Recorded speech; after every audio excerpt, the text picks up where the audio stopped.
Hello everyone, कैसे हैं आप सब और क्या हाल समाचार हैं आपके। उम्मीद करता हूं जो रिलायंस का लेवल 2 दिन पहले दिया गया था उससे आज आपने पैसा कमाया होगा और जो टांला प्लेटफॉर्म का लेवल एज पर स्विंग पिछले कुछ दिन से एक्टिव था वो लगातार पैसा दे रहा है और इंट्राडे का लेवल आज ट्रिगर्ड होकर पैसा दिया। तो बस ऐसे ही फॉलो करते रहिए, कमाते रहिए और अगर आप नए हैं तो आज भी देंगे कुछ बेहतरीन लेवल जिस पे हमारा परिवार कमा सके। लेकिन अब उससे पहले बात करने वाले हैं अदानी ग्रुप के स्टॉक्स को कौन बेच रहा है, इंडिया के दो सबसे बड़े बिजनेसमैन पर भारी विदेशी कर्ज और कल के लिए बेहतरीन शेयर। तो मैं मुकुल अग्रवाल आपका आप ही के यूट्यूब चैनल में दिल से स्वागत करता हूं। तो देखिए, भारत और एशिया के सबसे बड़े रईस गौतम अदानी और इनकी कंपनी अदानी ग्रुप, उसमें शेयर में गिरावट आ रही है। अब इससे क्या हो गया कि अदानी की जो नेटवर्थ थी उसमें काफ़ी ज़्यादा गिरावट आई है और अब अमीरों की जो लिस्ट होती है, दुनिया के अमीरों की लिस्ट, उसमें वो 8वें नंबर पर आ गए। अब यहाँ पर अगर इनके कुछ स्टॉक्स को देखें, जैसे अदानी ग्रीन 3050 से लो लगाया 1776 का, यानी ऑलमोस्ट 40-45% डाउन। बट एक गुड न्यूज़ ये है कि चार्ट पे कुछ अच्छी चीज़ बन रही है, लास्ट में दिखाएंगे। अदानी ट्रांसमिशन 3000 के हाई से 1870 का लो लगाया, वही अगेन बिग गिरावट, यहाँ भी चार्ट में कुछ बन रहा है, लास्ट में दिखाएंगे। और इसी तरीके से Adani total gas, Adani power, Adani Wilmer में भी थोड़ी थोड़ी गिरावट हुई। अगर अदानी पोर्ट को भी देखें तो 924 के हाई से 668 का लो लगा चुका है, यानी अच्छा खासा करेक्शन आप अपर लेवल से देख रहे हो। बट रीसेंट में क्या हुआ है, रीसेंट में भी कुछ कहानी है जो बिकवाली लेकर आया है। तो ब्लूमबर्ग की रिपोर्ट के मुताबिक इन्वेस्टर ने एमएससीआई इंडिया इंडेक्स में हुए बदलाव के हिसाब से अपनी होल्डिंग को एडजस्ट किया है और इससे अदानी ग्रुप के शेयर में गिरावट आई है। एमएससीआई इंडिया इंडेक्स में नए स्टॉक ऐड किए गए हैं जिसके कारण इस इंडेक्स में अदानी ग्रीन का जो वेटेज था वो कम हुआ है और वो वेटेज कम होने से आपको ये सेलिंग दिख रही है। उसके अलावा अदानी ग्रुप के कई शेयर जैसे Adani green, Adani total gas, Adani enterprises को लेकर जो एनालिस्ट की कवरेज है वो नहीं है। क्योंकि आपको जानकारी हो नहीं हो मैं बता दूं, जितने भी स्टॉक्स हैं उनकी एनालिस्ट कवरेज होती है। तो उस एनालिस्ट कवरेज की जो रिपोर्ट होती है वो बताती है कि आखिर स्टॉक के फंडामेंटल कैसे हैं, उनका क्या प्रॉस्पेक्ट है। बट इनकी कोई एनालिस्ट कवरेज तक नहीं है, तो आखिर क्यों नहीं है, ये है एक बिग क्वेश्चन मार्क। और इनकी वैल्यू इतनी अधिक है कि इससे इन्वेस्टर के सामने कई बार एक सही पिक्चर नहीं आ पाता है कि भैया है क्या मामला। वहीं पर अदानी ग्रुप के शेयर में विदेशी फंड की भी बहुत हिस्सेदारी है, ये अपने आप में रिस्क है।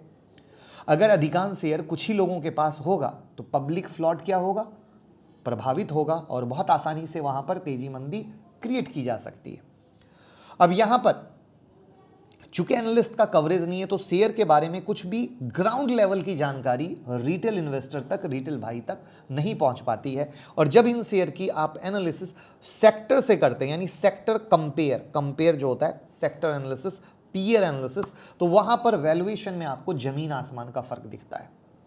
साथ में मैं एक चीज और आपको बताना चाहूंगा कि जो गौतम अदानी की ग्रुप कंपनी है, इनका ग्रॉस डेट लगभग बढ़कर 2.2 लाख करोड़ पर पहुंच गया है। और इस साल अगर मार्च के लास्ट का डेटा बोलें तो कंपनियों का डेट पिछले साल की तुलना में 42% बढ़ा है। और 42% दोस्त एक रिकॉर्ड टाइप का लेवल होता है कर्ज का इस तरीके से बढ़ना। और कर्ज का इस तरीके से बढ़ना यानी एक बड़ी सिंपल सी भाषा में कि कंपनी के पास खुद के पैसे हैं कम, कर्ज है ज़्यादा, और भगवान ना करे कुछ भी ऊपर नीचे हो जाए तो कंपनी पैसे भी नहीं चुका पाएगी। और जिसने कर्ज दिए हैं, यानी जिन जिन बैंकर ने कर्ज दिए हैं, जहाँ से वो गए कर्ज हवा में और इन्वेस्टर डूबेंगे अलग। तो ये कई सारी ऐसी आशंका है, बट आशंका है, अभी के डेट में अदानी ही किंग है जो एक सबसे बड़ा सच है। और वहाँ पर बहुत सारे उन्हें सपोर्ट भी मिल रहे हैं मार्केट के, और ये आप बेहतर जानते हो। वहाँ पर हर एक एंगल से हर एक क्षेत्र में राज करने की पूरी कोशिश चल रही है, जहाँ पर डेट जहाँ से भी हो सके ला के आगे बढ़ा जा सके।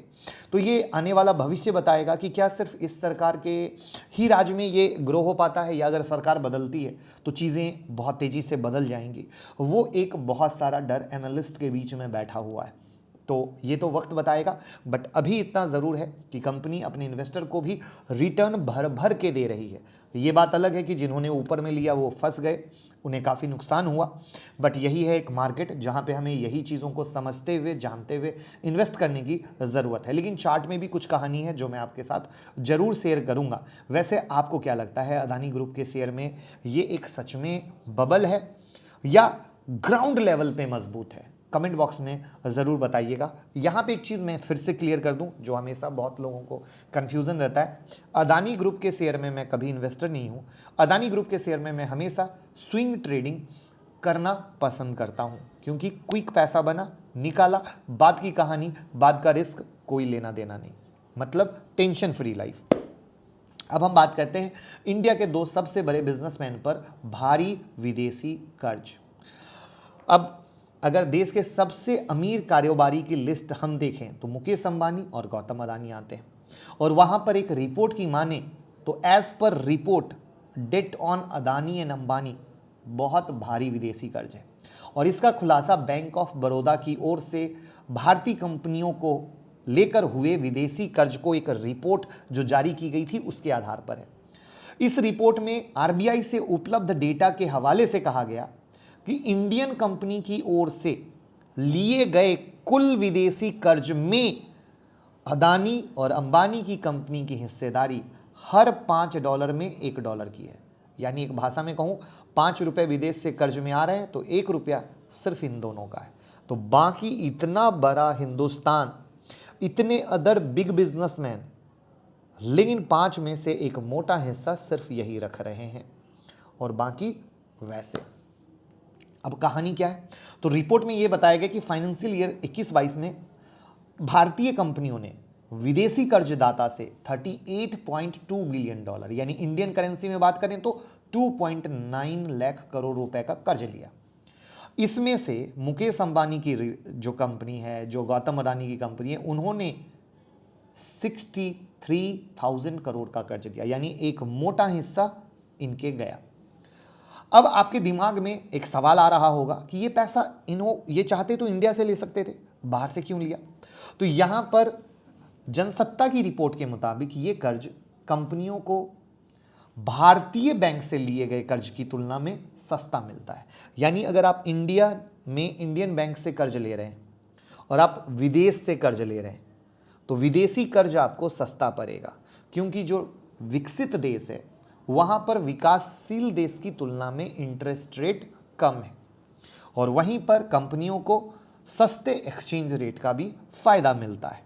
तो ये वो कहानी है जहां पर ये है, और मुझे लगता है हर एक इंडियंस को ये जानने का हक है, हर एक इंडियंस को जानने का पता होना चाहिए। तो वैसे अदानी के बारे में तो सब जानते थे, लेकिन क्या अंबानी के बारे में क्या आपको ये जानकारी थी या आज पहली बार मिली है?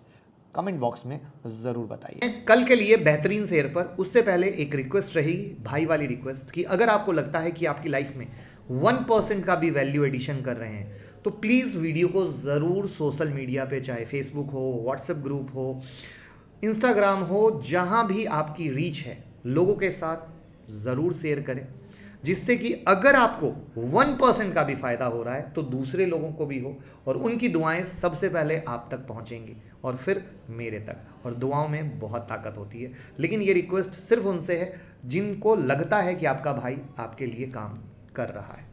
अब हम इसमें बात करते हैं सबसे पहले शेयर पर रिलायंस से। उससे पहले बता दूं, रिलायंस ऑलरेडी आप लोगों को शेयर किया गया था, जिसकी अपडेट डाली गई। और ये देखिए, मैं हमेशा कहता हूं कि हम टेलीग्राम पर 2.0 कर दिए हैं आप लोगों के लिए, जहां न्यूज़ प्लस चार्ट का तड़का। टालना प्लेटफॉर्म बाकायदा डबल बॉटम बना था, न्यूज़ के साथ यहाँ पर शेयर किया गया था, और आज टालना प्लेटफॉर्म कहाँ से कहाँ पहुँच गया। और कल टालना को हमने कवर भी किया था ब्रेकआउट के रिगार्डिंग, लगातार कवर कर रहे हैं जब से ये यहाँ पर आया था, और फाइनली टालना प्लेटफॉर्म 1423 तक का हाई लगाया है। तो स्विंग ट्रेडिंग का मज़ा अलग, इंट्राडे का मज़ा अलग। लेकिन अगर आपको आती ही नहीं हो स्विंग ट्रेडिंग, अगर आपको ये पता ही नहीं हो होल्ड कैसे किया जाता है, आपको पता ही नहीं है बिग टारगेट कैसे लिया जाता है इंट्राडे में, तो आप तो क्विकली निकल जाएंगे। तो इसका सॉल्यूशन क्या है? तो इसका सॉल्यूशन है, आपका भाई लेकर आया है 10 मार्च की master class, think like an operator. Operator की तरह सोचना है, ऑपरेटर की तरह ट्रेड करना है। ऑपरेटर का दिमाग रहेगा तो रिटेल को हम काट पाएंगे, क्योंकि रिटेल वाले हमेशा जो है वो लोगों की टिप्स पे काम करते हैं और टिप्स पे कभी पैसा नहीं बनता है। लेकिन जब आप रिटेल भाई टिप्स की दुनिया से बाहर निकलकर खुद के बॉस बनकर एक ऑपरेटर की तरह सोचेंगे तो आप भीड़ से अलग हटेंगे, और भीड़ से अलग हटेंगे तो आप कर पाएंगे वो ट्रेड जो ऑपरेटर करते हैं। तो क्या है इसकी कहानी, 10 जून की क्लास में हम सीखेंगे। बेसिक से एडवांस तक कोई भी सीख सकता है, हाथ पकड़ के सिखाएंगे। मेंटरशिप, हैंड होल्डिंग, बिना कमिटमेंट का रिवीजन सेशन, सचमुच की लाइव ट्रेडिंग, मक्खन वाला स्टॉक सिलेक्शन, सब जानने को मिलेगा। 9708094321 पे कॉल करें और टीम से बात कर अभी का अभी स्टडी मटेरियल और वीडियो लेना ना भूलें, जिससे कि हमारी और आपकी मुलाकात हो तो एक अलग दुनिया की बात हो। अब हम बात करते हैं टालना पे, जहाँ पे टालना का जो सपोर्ट है 1336 का, 40 का, वो एज इट इज़ वैलिड है और इसने अगर तेजी करनी है तो 1425 के ऊपर में चलेगा। रिलायंस ऑलरेडी हमने आप लोगों को लगातार कवर कर रखे थे, जहाँ पे हमने कहा था रिलायंस जब भी ब्रेक करता है इन लेवल को 2675 को, इसके ऊपर जाएगा और फाइनली 2675 के ऊपर 2733 का हाई लगा चुका है। तो keep trailing and enjoy the trade. उसके बाद एक और नेक्स्ट स्टॉक जो कुछ दिन पहले से लगातार आपके साथ ट्रैक कर रहे हैं वो है ट्रेंड का, जहाँ पे ट्रेंड का 1100 का लेवल था, 1100 लेवल को होल्ड किया है। तो हम ये मानते हैं कि अगर 1100 लेवल होल्ड करता है तो ये ऊपर जा सकता है। उसके बाद एक स्टॉक आप लोगों को दिया था पीजी इलेक्ट्रोप्लास्ट, जहाँ पे हमने दिया था 910 के ऊपर अगर चला तो फटेगा, और फट के 1004 तक गया, यानी 100 रुपया। लेकिन फिर से सोचिए, क्या आप 100 रुपये का मुनाफा ले पाए होगे? बिना सीखे कैसे ले पाओगे, राइट? तो इसीलिए है क्लास का मज़ा। यहाँ पर जो इसका सपोर्ट लेवल है 870 और 840 के पास का है, जिस पे अगर होल्ड करता है तो आप उसका पूरा मज़ा लेंगे अपसाइड के लिए। यहाँ पर नेक्स्ट है HDFC लाइफ, जो लगातार ऊपर में फ्लैग टाइप की बनाने की कोशिश में लगा हुआ है, जहाँ पे 608 इसका मेक और ब्रेक का लेवल है, 608 610, क्योंकि 1-2 रुपए का कोई वैल्यू नहीं होता है। उसके बाद बात करते हैं मिर्ज़ा इंटरनेशनल का, जहाँ पे ये ब्रेकआउट हुआ है। अब इसका जो सपोर्ट हो गया 232 का, और अच्छी तेज़ी अगर इसे करनी है तो 245 के ऊपर चलना ज़रूरी है। उसके बाद बात करते हैं एबॉट इंडिया की, जहाँ पे एबॉट इंडिया में लगातार अपर लेवल पे रुकावट होते हुए ये तेज़ी करने के लिए इसे 18,600-700 के ऊपर चलना है। अब चूंकि 18,000 का शेयर है तो यहाँ पे 2-4 रुपये नहीं, 200-400 रुपये की कोई वैल्यू नहीं होती है, इस बात का ध्यान रखिएगा। अब हमने कहा था अदानी ग्रुप के शेयर में कुछ अच्छी कहानी बन रही है, क्या बन रही है वो दिखाता हूँ। ये एक अच्छी खासी तेजी, अच्छी खासी गिरावट, और जो इसका मेजर सपोर्ट लेवल था वहीं पर लो बनाकर होल्ड किया है। यानी अगर ये 1770 1750 ये सारे लेवल होल्ड करता है तो आप इसमें वापस से अपसाइड मूव देख सकते हो। इसी तरीके से एक और शेयर है अदानी का, जिसमें गिरावट के बारे में मैंने डिस्कस किया था, अदानी ट्रांसमिशन का, जो अगेन ये अपने पुराने जो सपोर्ट लेवल हैं उसी सपोर्ट लेवल के पास होल्ड किया है। तो आई होप कि ये लो अगर नहीं ब्रेक करता है, इस लेवल को होल्ड करता है, तो आप अगेन यहाँ से ये जो लो है 1814 का, ये 1900 का, तो आप यहाँ से वापस से तेज़ी देख सकते हो। फटाफट थोड़ा सा वीडियो को लाइक कर दीजिए, मोटिवेट कर दीजिए अपने भाई को कि हमें भी बहुत मोटिवेशन मिले। अब हम बात करते हैं ओरिएंट ग्रीन की। एक टॉप था, गिरावट हुई, वापस से दूसरा टॉप, जहाँ पे 688 का हाई लगा है। अब इसने अगर तेज़ी करनी है तो 688 के ऊपर चलना ज़रूरी है। तो लेट्स सी कि क्या 688 का हाई ब्रेक करता है मेक और ब्रेक के तौर पे। उसके बाद बात करते हैं TD पावर की। TD पावर सिस्टम, जहाँ पे इसका एक सपोर्ट लेवल है 478, दूसरा सपोर्ट लेवल है 492 का। वहाँ पे इसने अगर आगे कंटिन्यू तेज़ी करनी है तो 505 के ऊपर चलना ज़रूरी है।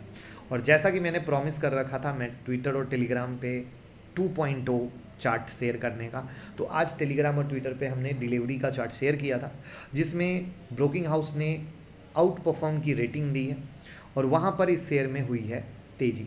और उस तेज़ी के बाद आप देख रहे हो ये डायरेक्ट इसी को खोल देता हूँ, समय नहीं जाएगा। हाँ राइट, तो आप यहाँ पे देख रहे हो कि अगर ये सपोर्ट लेवल इसका होल्ड करता है तो अच्छा चल सकता है, और दूसरा सपोर्ट लेवल जो है वो ये 540 का है। तो मिलते हैं कहाँ, 10 जून की क्लास में। सीखेंगे और कमाएंगे। कब तक किसी से पूछ पूछ के ट्रेड करोगे? बनना है खुद का बॉस, लेनी है नौकरी से आज़ादी, और सेकेंड अर्निंग हर घर में। Thank you so much.